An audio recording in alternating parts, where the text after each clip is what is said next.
Australian Open tennis from 11 a.m. NineNick Kyrgios says if he wins the Australian Open he'll take the rest of the year off. If he wins the Australian Open, he'd probably deserve to. Meanwhile, back in reality, perpetual champion Roger Federer reckons Novak Djokovic or Rafael Nadal are more likely contenders, while the women's competition remains enticingly hard to pick. All of which is to say, as always, the Aus Open attracts the biggest, the best, the kookiest and the most sublime, both on the court and off.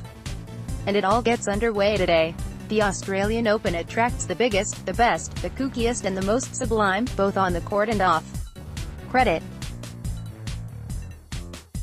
Effie Cohen near the worst 11 p.m. SBS Viceland. This is one of those shows that seemed to have the flimsiest of premises, yet not only is it powering through its second season here, in the US there are 4 seasons and 50 episodes in the can, with another season commissioned. Why is it so? Well, it's established some lovable characters, even as they're behaving appallingly.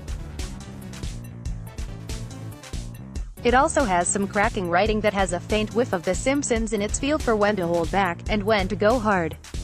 Backroads, Beaufort 8 p.m. ABCIF. The point of this episode was to make us immediately want to move to Beaufort. It succeeds.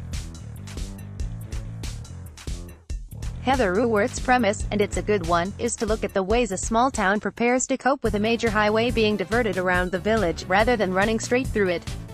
But in the process she discovers an extraordinarily eclectic and vibrant community that includes Max Sharam, who's lobbying to save the town's historic buildings, steam engine fanatics, and a woman practicing art taxidermy.